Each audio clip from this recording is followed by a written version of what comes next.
ለመኪናው ስንመጣ ሁኔታዎች ይቀየራሉ። የመኪና ብድር መመሪያው ለስላሳ መንገድ ያሳያል። በመጀመሪያ ብድሩ የሚፈቀደው ለአዳዲስ መኪኖች ብቻ ነው። ያገለገሉ መኪኖችን አይጨምርም። የነዳጅ፣ የኤሌክትሪክ ወይም ሃይብሪድ ሊሆን ይችላሉ አይደል? አዎ ይችላሉ። ሌላው ገደብ መኪናው ለግል ጥቅም ብቻ መዋል አለበት። ለንግድ ስራ፣ ለምሳሌ ለታክሲ አገልግሎት አይፈቀድም። ትኩረቱ በግል ፍጆታ ላይ ነው ማለት ነው።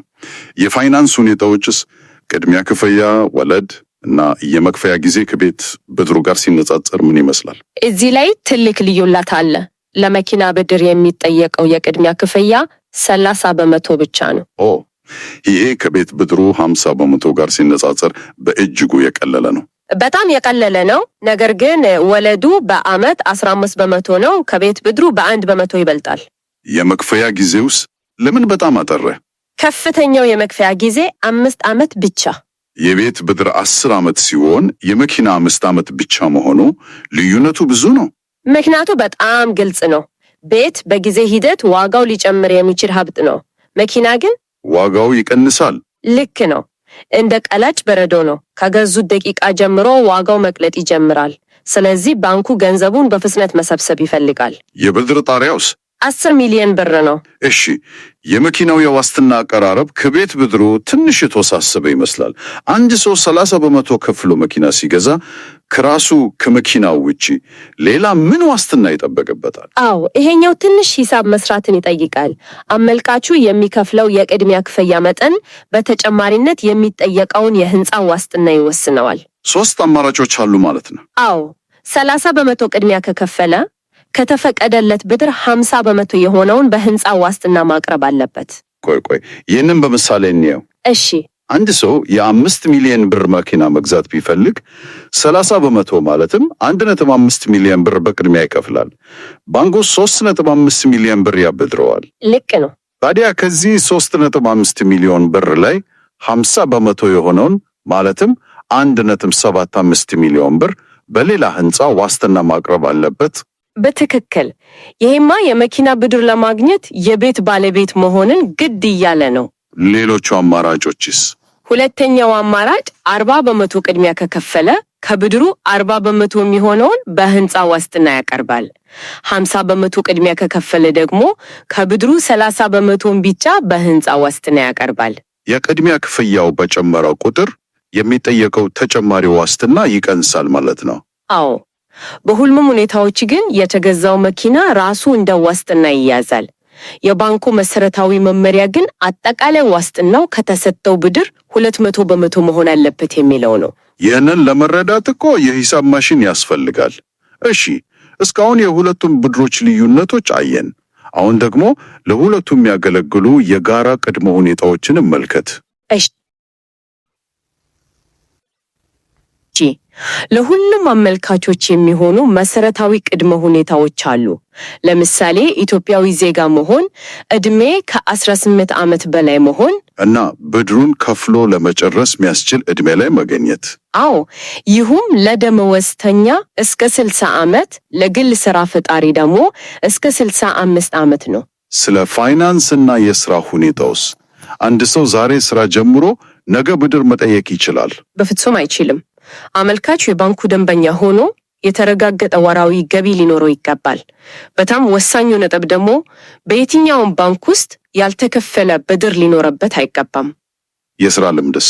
ደመወዝተኛ ከሆነ ቢያንስ ለ1 ዓመት በተመሳሳይ ስራ ላይ የቆየ መሆን አለበት። የግል ስራ ፈጣሪ ከሆነ ደግሞ ቢያንስ የ3 ዓመት የስራ ልምድ ያስፈልጓል። መጀመሪያ ላይ ያነሳሽው የቁጠባ ጉዳይ አለ። ቅድሚያ ክፍያውን ዝም ብሎ ማምጣት አይቻልም ብለሽ ነበር። እስኪ ያንን በደንብ እናብራራው። እውነት ነው። ይሄ ነው የመመሪያው አስገራሚ ክፍል። አመልካቾች የቤት ብድር ቁጠባ ሂሳብ ወይም የመኪና ብድር ቁጠባ ሂሳብ የሚል አዲስ አካውንት መክፈት አለባቸው እና ከዚያም የሚጠበቅባቸውን ቅድሚያ ክፍያ በሙሉ በዚህ አካውንት ውስጥ ቢያንስ ለ6 ተከታታይ ወራት መቆጠብ አለባቸው። ይሄ በጣም የሚገርም ነው።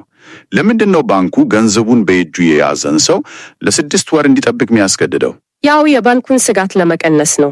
ይህ ህግ ለባንኩ 2 ነገሮችን ያረጋግጥለታል። አንደኛ፣ የገንዘቡን ምንጭ ህጋዊነት በተወሰነ ደረጃ ለማወቅ ይረዳል። ሁለተኛውና ዋነኛውስ? ሁለተኛው፣ የአመልካቹን የፋይናንስ ዲሲፕሊን እና ገንዘብን የማስተዳደር ችሎታ መመዘን ነው። አሃ፣ ለ6 ወር ያህል ያንን ትልቅ ገንዘብ ሲያንቀሳቀስ ማቆየት የቻለ ሰው ወራዊ ክፍያውን በአግባቡ የመክፈል ዕድሉ ከፍተኛ ነው ብሎ ባንኩ ይገምታል ማለት ነው። በትክክል።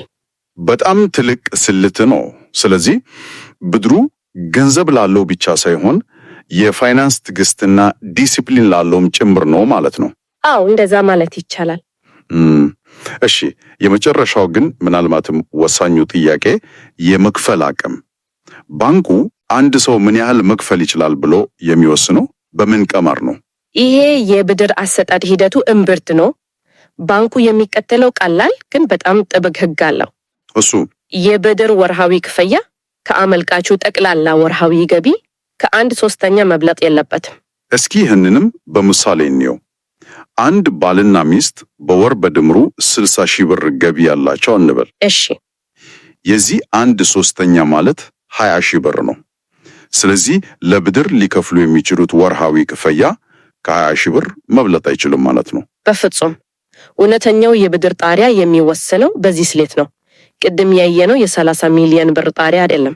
በጣም ግልጽና ጠቃሚ መረጃ ነው። እንግዲህ ለዎቿ ጥያቄ መልስ ለመስጠት ያህል ይህ መመሪያ በጣም ጥብቅ መስፈርቶች ያሉት ቢሆን ግልጽ የሆነ መንገድ አስቀምጧል። አዎ። ለማጠቃለል ያህል የቤት ብድር 50% ቅድሚያ ክፍያ፣ 14% ወለድ፣ 10 ዓመት የመክፈያ ጊዜ። የመኪና ብድር ደግሞ 30% ቅድሚያ ክፍያ፣ 15% ወለድ እና 5 ዓመት የመክፈያ ጊዜ። ዝርዝሮቹን በሚገባ መረዳት ግን ውሳኔ ከመስጠት በፊት በጣም ወሳኝ ነው። በእርግጠኝነት የመመሪያው ትልቁ አስተዋጽኦ ግልጽነትና ወጥነት መፍጠሩ ነው። ደንበኞች ምን እንደሚጠበቅባቸው አስቀድሞ እንዲያውቁና ዝግጅት እንዲያደርጉ እድል ይሰጣል። እውነት ነው። ነገር ግን ውይይታችንን ከመዝጋታችን በፊት አንድ የማሰቢያ ነጥብ ላንሳ።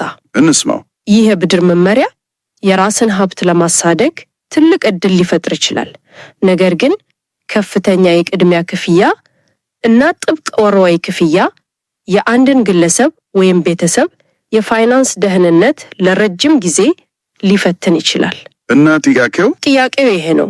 ብድር መውሰድ ሀብቱን ለማሳደግ ነው ወይስ ለዓመታት የሚዝልቅ የፋይናንስ እስረኛ ለመሆን? አንድ ሰው ይህንን እድል ከመጠቀሙ በፊት ሊፈጥርበት የሚችለውን የረጅም ጊዜ ጫና በጥልቀት መመርመር ምን ያህል አስፈላጊ ነው? በጣም ወሳኝ እና አስፈሪም ጥያቄ ነው። እድሉን ከመጠቀሙ ጎን ለጎን ሊያስከትል የሚችለውን ጫና በሚገባ ማጤን ያስፈልጋል። ዝግጅታችንን ከመዝጋታችን በፊት ለሚራና ለሚራ ፊንቶክ ተከታታዮች ጥሪ ማቅረብ እንፈልጋለን። አዎ፣ በዛሬው ትንታኔ ላይ ተመስርታችሁ ተጨማሪ ጥያቄዎች ወይም ማብራሪያ የምትፈልጉባቸው ነጥቦች ካሉ በአስተያየት መስጫው ላይ ጻፉልን። ለተሳተፋችሁ ከልብ እናመሰግናለን።